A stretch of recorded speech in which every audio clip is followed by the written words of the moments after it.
Hello again, it's Paul Beckwith.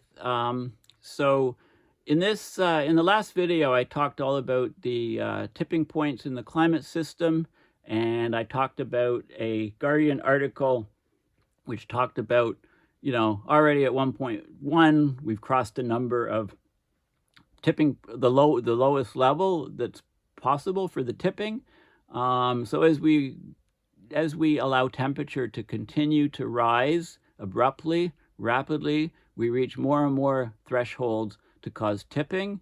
So I'm going to talk all about the different, this new peer-reviewed paper on these sort of things. I'm going to go into great detail on the paper itself, but this map here shows a sort of good overview from the Guardian. Actually, it's the paper was two parts. There was a summary of the research article was published, and then the original paper, all the details were published. So I'm going to talk all about the original papers and the details on these climate tipping points. So let me just adjust my seat, get closer to the microphone. I use a Blue Yeti microphone, which seems to give me better sound quality. Okay, so climate tipping points occur when change in a part of the climate system becomes self-perpetuating beyond a warming threshold, leading to substantial Earth system impacts. So using paleoclimate records, observational records, and model-based studies, this paper, it provides a revised short list of global core tipping elements and regional impact tipping elements and their temperature thresholds. Now, it's important to remember temperature is not the only factor, but it's a factor discussed in this paper. I'll talk about more environmental thresholds in a future video. But current global warming of 1.1 above pre-industrial temperatures already lies at the lower end of some tipping point uncertainty ranges. Several tipping points may be triggered in the Paris Agreement range of 1.5 to 2, with many more likely in the 2 to 3 degrees of warming that we expect on current policy trajectories. So we need urgent action. We need to yell from rooftops. We need urgent action to mitigate climate change, to further assess the risk of these tipping points, to have early warning capability, and to have adaptation strategies. Just rebuilding all of Fort Myers, what's the point if another storm comes along and just trashes it again? How long can we afford just to keep rebuilding stuff and not address climate change? It's absurd. Okay, so climate tipping points have emerged as a growing research topic and source of public concern. I remember, when I first started talking about abrupt change and tipping points and stuff, I mean, this was all new stuff. Nobody was even talking about it. Lenton's paper was in 2008, which I read. It was the only thing really in the literature about it. And then I was working on it and studying it for ever since, since then, maybe more since 2010. Tipping points are defined as a critical threshold at which a tiny perturbation can qualitatively alter the state or development of a system. It's like the straw that broke the camel's back, if you like. One straw on top and it was just too much and the camel collapses. Several large-scale Earth system components called tipping elements were identified with evidence for tipping points that could be triggered by human activities. The short list included Arctic summer sea ice. Well, the short list included things on here. This is the short list of tipping elements from the 2008 Lenton paper, tipping elements in the climate system. Highly recommend that you, read this paper. That's 2008. I mean, that's 14 years ago now. What have we done since then? Anyway, it's all in the news. It's more and more people, more and more scientists are talking about it now. So these are the things here. The literature review. It was a literature review and expert elicitation to give estimates of temperature thresholds and interactions of tipping elements. Since these early estimates there have been considerable advances in our knowledge of CTPs, including observations of nonlinear changes in the climate system, statistical early warning methods. So that's like a critical slowing down of frequencies before something tips. Paleoclimate evidence from previous warm periods in the past, with proxies to figure out temperatures and greenhouse gas levels, etc. Earth system models, which are sort of broad stroke modeling the entire climate system, as opposed to the very, very detailed climate models, and even more detailed leading to weather models. Improved offline models of particular elements that are, this is like parameterization, things that are harder to put into climate models. Observations and models suggest that parts of the West Antarctic ice sheet may be approaching or have even passed a tipping point. We've got destabilization of the Greenland ice sheet, the AMOC, and the Amazon. But many ESMs or system models still lack processes important for resolving potential tipping behavior. They have a bias towards AMOC stability, saying AMOC is stabler than it is. They underestimate the current tropical carbon sink declines as the water is warming, and we lose, rainforests in the tropics. Potential causal interactions among tipping elements are such that overall tipping of one element increases the likelihood of tipping others. So then we get this cascade of tippings. One thing tips, that changes the temperature in the system, that tips another thing and another thing and another thing, and it doesn't end till all the tipping points have occurred. So this would amplify global warming, and the worst case scenario interactions might produce a global tipping point, climate tipping point, global CTP. Okay, so there's been all kinds of different studies proposing additional things on tipping, like Southwest North America, getting dry, monsoon failing, Eudoma permafrost in Siberia region, putting out huge amounts of methane, North Atlantic subpolar gyre, tipping before the AMOC, the whole AMOC, low latitude coral reefs, East Antarctic ice sheet, Arctic winter sea ice, alpine glaciers, the northern polar jet stream, the Congo rainforest, and the Wilkes and Aurora subglacial basins. A range of abrupt shifts has been identified in the CMIP5 models, the latest models, some of which are not elements in the original shortlist, like boreal tundra and Antarctic sea ice. Conversely, arguments have been made that Arctic summer sea ice, the ENSO, and monsoon should not be classified as climate tipping points because the argument is that they're more of a linear effect on warming, but I have to disagree with that. But anyway, that's what they do in this paper. The IPCC, AR6, Assessment Report 6, Working Group 1, and this is the Intergovernmental Panel on Climate Change. They identify up to 15 candidates, but was not explicit about their temperature thresholds. So they reassess the climate tipping elements in this paper based on the substantial literature published since 2008. And they come up, so they assess all of the different candidates. Now, I just want to scroll to the end here. So the number of references and notes goes to, they got 100 here, okay? 100 different references and notes. So they looked at, so this is sort of like a review paper. They have substantial research. They look at all of the literature up to now on tipping points and come up with their own assessment. So they separate it into global tipping points and regional tipping points. And they assess it based on the global mean surface temperature. But of course, you have to remember that temperatures on the land is doubling twice as fast as the global average. At elevation, mountains, it's warming twice as fast. So it's warming, the oceans aren't warming rapidly, but not as fast as the land, et cetera, et cetera. So those things are all, to put it all down to one global mean surface temperature is like first step, if you like. I mean, you can then refine it.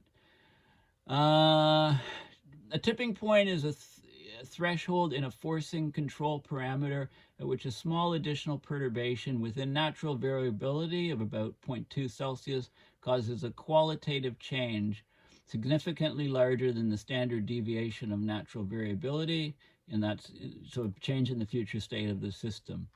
Tipping points occur when changes in part of the climate system becomes self-perpetuating beyond a warming threshold as a result of asymmetry in the relevant feedback. So in other words, there's a lot more accelerating feedbacks as opposed to braking feedbacks. Accelerating feedbacks are called positive feedbacks, not positive in any sense. They're just in the same direction as the perturbation, and negative feedbacks would slow down the warming.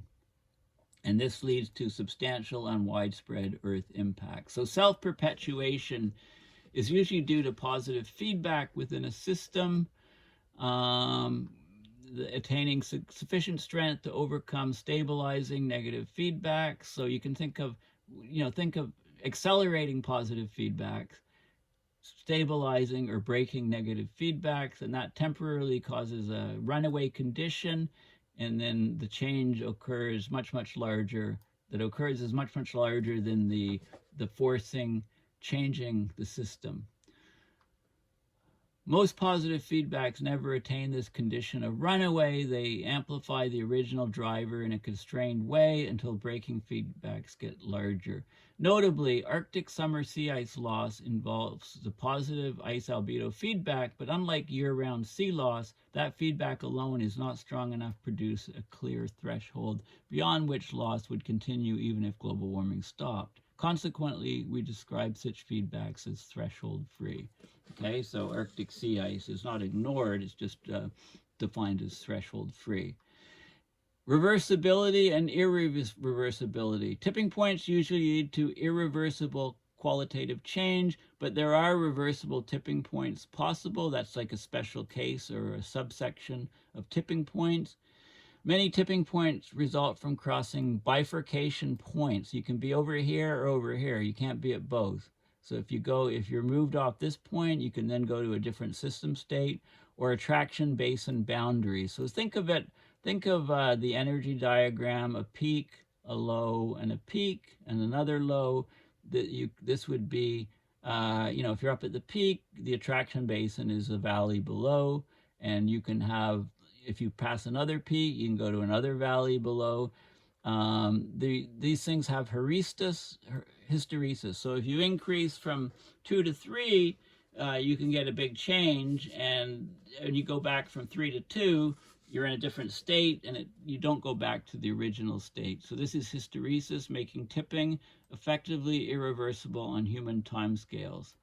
However, self-perpetuating change can also occur across non-catastrophic thresholds in unstable systems. There's other definitions of climate tipping points, like a system reorganizes, does not return to the initial state, even if the drivers are abated. The IPCC AR6 does not require irreversibility, as this is difficult to prove for long timescales given model limitations. But, it defines a tipping point as a critical threshold beyond which a system reorganizes, often abruptly and or irreversibly. So these are conditions, abruptness, and irreversibility as proxies for tipping dynamics, but they don't give criteria on the temperature, etc. Okay, so timescales and abruptness. We allow for climate tipping points, for example, in ice sheets, in which the resulting qualitative change is slower than the anthropogenic forcing causing it, i.e. not abrupt in the sense defined as faster than the cause. We only require that the transition to a new state occurs at a rate determined by the climate or the subsystem itself, not by the forcing. Okay, the resulting committed, often irreversible qualitative changes can unfold over centuries to millennia. For example, East Antarctic ice shelves. But they can increase short-term impacts like the rate of sea level rise. Okay, so there's a whole bunch, so there's added complexity. The IPCC defines abrupt change as substantially faster than the rate of change in recent history, which would allow for slower changes in anthropogenic forcing. Okay, so but a lot of these tippings are over, a decade or two. Okay, so the time scale is important. The spatial scale, tipping elements are defined as components of the Earth system that are at least subcontinental in scale, the order of 1,000 kilometers, or that would be in an area that would be 1,000,000 square kilometers. If self-perpetuating change occurs at a subcontinental scale, then this qualifies as a global core tipping element, but it can happen at much smaller spatial scales and be regional tipping point changes. For example, coral bleaching in the Great Barrier Reef, committed loss of Himalayan glaciers. These are regional impact tipping elements. They have an enormous impact in the region, but not so much impact directly on the global system. Now, the impacts, climate tipping elements, either they contribute significantly to the overall mode of operation of the Earth system.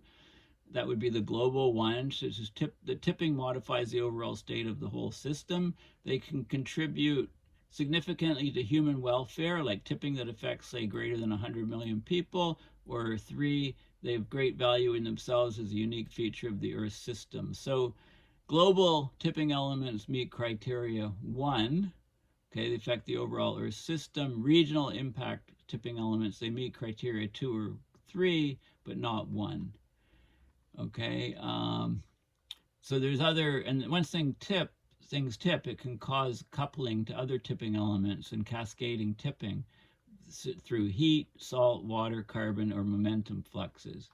Often there is feedback to global warming, and where this exceeds plus or minus 0.1 Celsius, which is natural variability and the triggering perturbation, then these things are tipping, and we can have global tipping points. Okay, now let's talk about the individual climate tipping elements. So based on current observations, the paleo records and model runs, there's a long list of proposed climate tipping elements. So expert judgment is used for each of those to get temperature thresholds, hysteresis or irreversibility, transition timescales, and global and regional impacts on climate. Okay, so the cryosphere, there's a bunch of them, of course. Arctic sea ice. So AWSI, Arctic winter sea ice, and the Barents Sea winter ice, Berry. So in CMEP 5 models, beyond 4.5, it says, which arises either from asymmetry in ice formation or lost timescales. This is a global core tipping element. There's thresholds that are way too high, in my opinion. I talk about summer sea ice. When free of summer sea ice, 0.25 Celsius increase in global temperatures. In the region of the Arctic, plus 6 to 1.2 increase in temperature. The subcase is the loss of the Barents Sea winter ice, and that occurs at a lower temperature in 2 models. It's self-reinforced by Atlantification of the Arctic, so an increased inflow of warm Atlantic waters. It has important impacts on jet streams, the atmospheric circulation, European climate, and potentially the AMOC.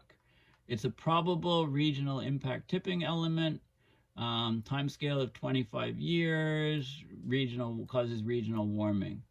By contrast, Arctic summer sea ice, ASSI, despite declining rapidly since the 1970s and outpacing previous IPCC projections since the 90s, it's responding linear to cumulative emissions. So if it's responding linear, it's treated, it's a huge serious issue, but it's not treated as a tipping point. This decline is amplified by the ice albedo feedback and possibly feedbacks to cloud cover, but it's damped by negative heat loss feedbacks. And it's interesting, the Arctic summer sea ice is sticking around longer than, it's surprisingly sticking around longer than we expect. And that's the blue ocean event in the Arctic, which I coined that phrase many years ago. So that's mentioned here. The Greenland ice sheet is a huge one. The accelerated rate, it's shrinking at an accelerated rate. I can go into all the details, but I think I'll have a look. I mean, you get the idea.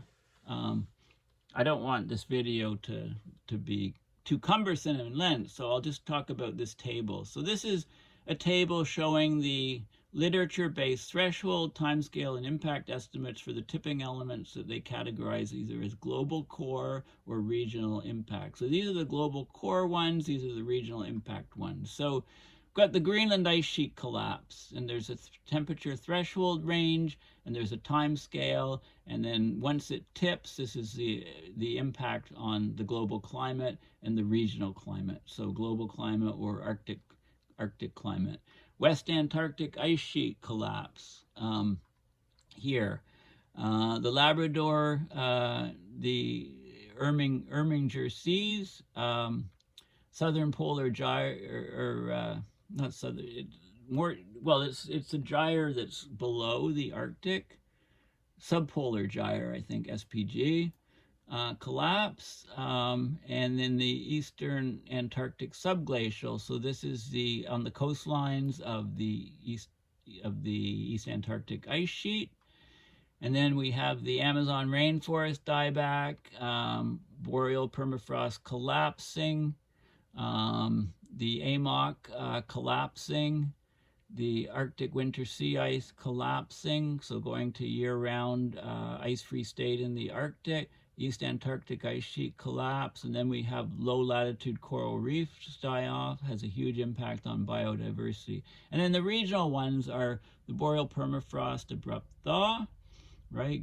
The Barents sea ice abrupt loss, mountain glacier loss, the Sahel and West Africa monsoon greening, boreal forest, southern dieback, and northern expansion. Okay, so this is how it's all separated. Here's some images of, these are the global tipping points, and these are the more regional tipping points here. The blue ones are the cryosphere, the green ones are the biosphere, and the orange are the ocean atmosphere elements. So each separate region is covered in great detail here. And the Indian summer monsoon has been reclassified as uncertain climate tipping elements. And other monsoon systems because of a lack of evidence for a warming-related threshold behavior. Equatorial stratocumulus cloud breakup, Indian Ocean upwelling are uncertain as a result of limited evidence. Global ocean anoxia is uncertain because the global warming level required for weathering-induced anoxia is unclear. ENSO is reclassified as an unlikely tipping element as it lacks a clear self-perpetuation threshold. Arctic ozone hole expansion is reclassified as unlikely, as it is now improbable that it would be triggerable as a result of climate change. So these are things that are mentioned in Lenton's 2008 paper, and they're no longer discussed apart from in this paragraph section. The northern polar jet stream is classed unlikely because instability as a result of climate change remains uncertain and no threshold has been proposed. So, you know, it's at least they mention them here, but and I'm presenting the paper. I don't agree with lots of things in here.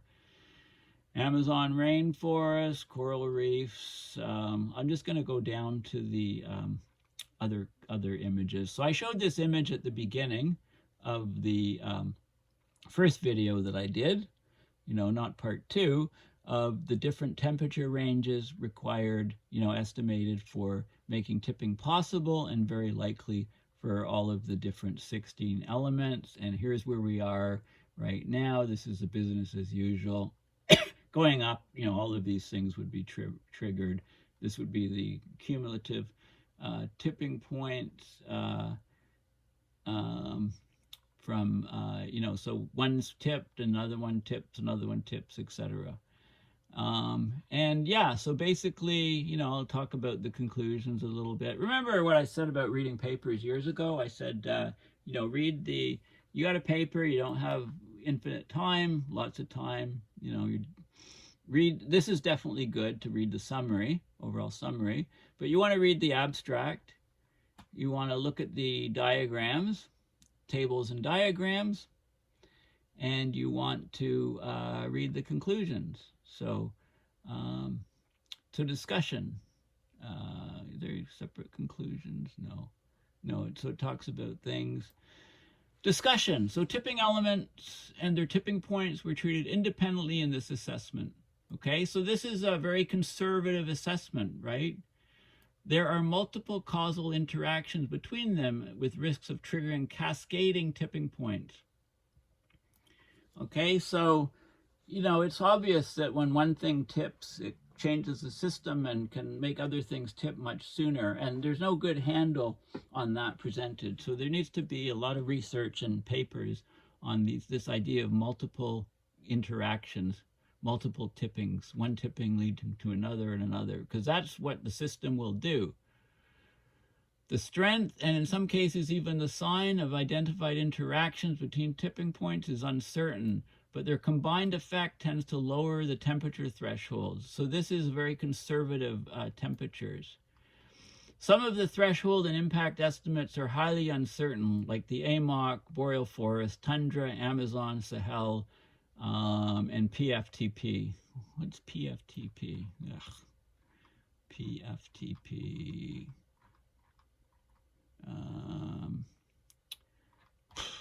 Permafrost tipping point, I guess.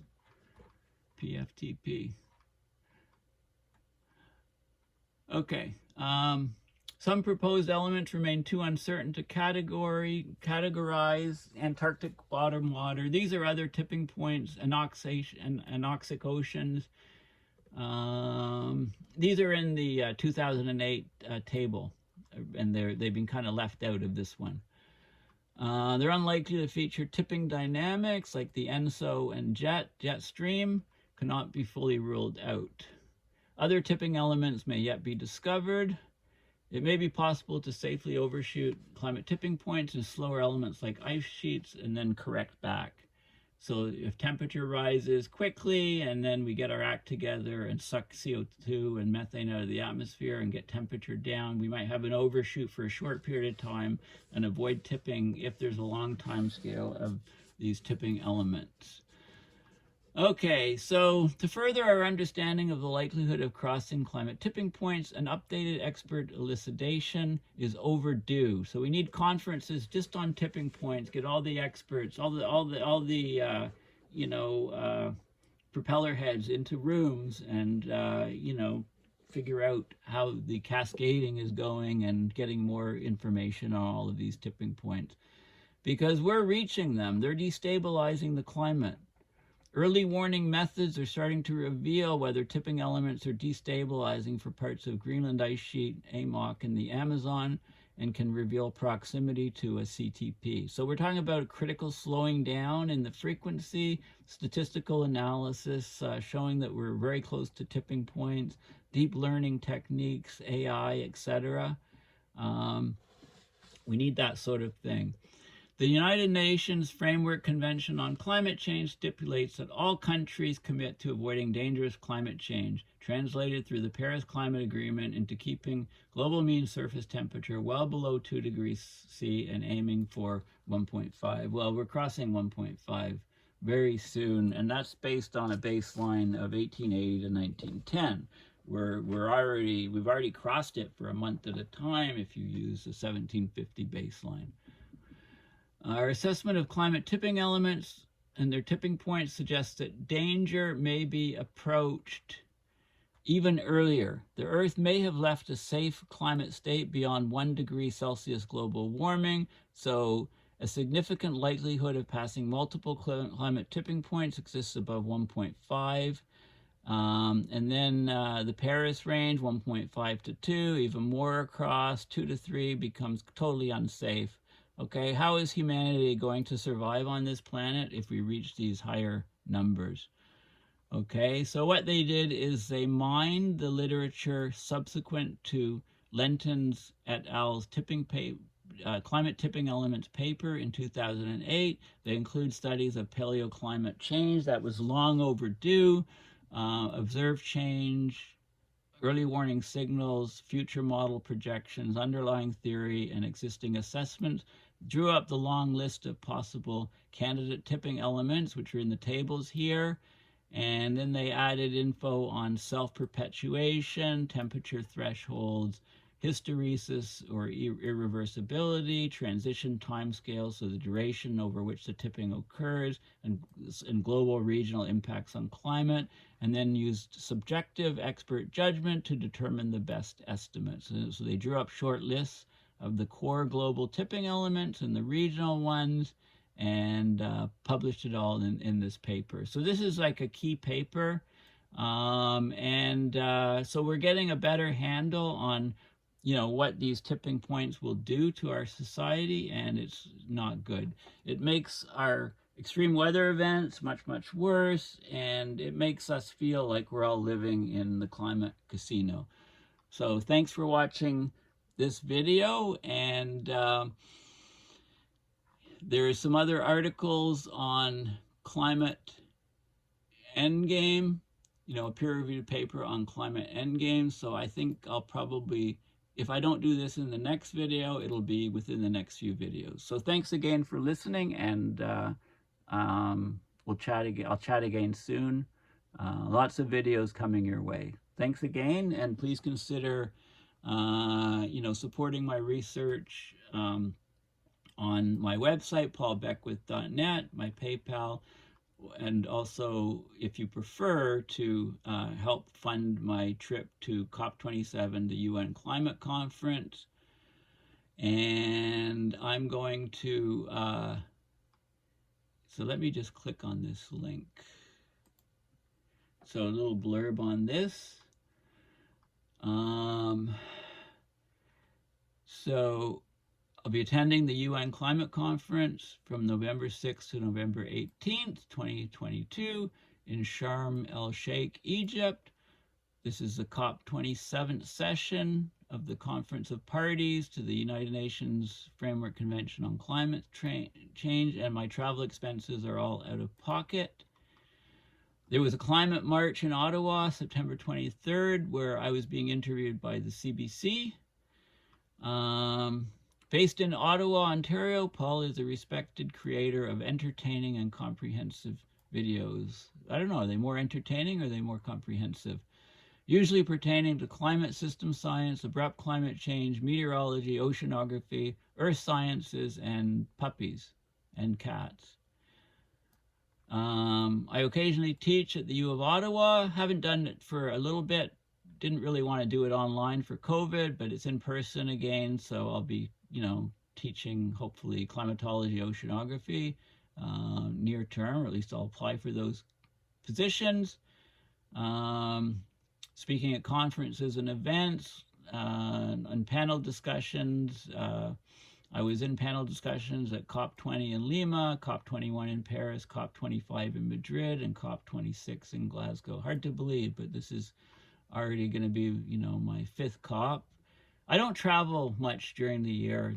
I'm making an exception for these climate conferences. And also I've been on various radio and podcast programs. So I'm planning on recording videos every day with some topics to include, and also meeting scientists, Hansen, African climate analyst, activists. Some of those are on our panels, but the topics are climate education, climate change and conflict, like wars, etc., climate adaptation, interfaith and environmental sustainability, climate reparations, work with the Cambridge Climate Repair Group, Climate Crisis Advisory Group, recapping the COP, talking about water, climate legislation, breakdown of the climate system, and these are the rough expenses here. I've already got my airfare, and I've already got my accommodation, and I have to get a bunch of vaccinations still, maybe some equipment. I will bring my mic and like a lavalier mic. I'll be hoping to do other interviews, etc.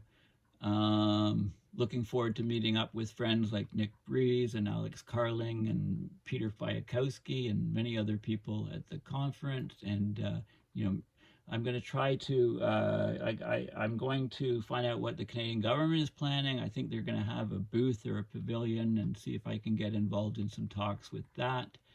and there's some marches and things like that also. So please consider, supporting my videos either through my GoFundMe. You can just Google GoFundMe Paul Beckwith, or through my website, paulbeckwith.net, through PayPal. So thanks again for listening, and until next time, bye for now.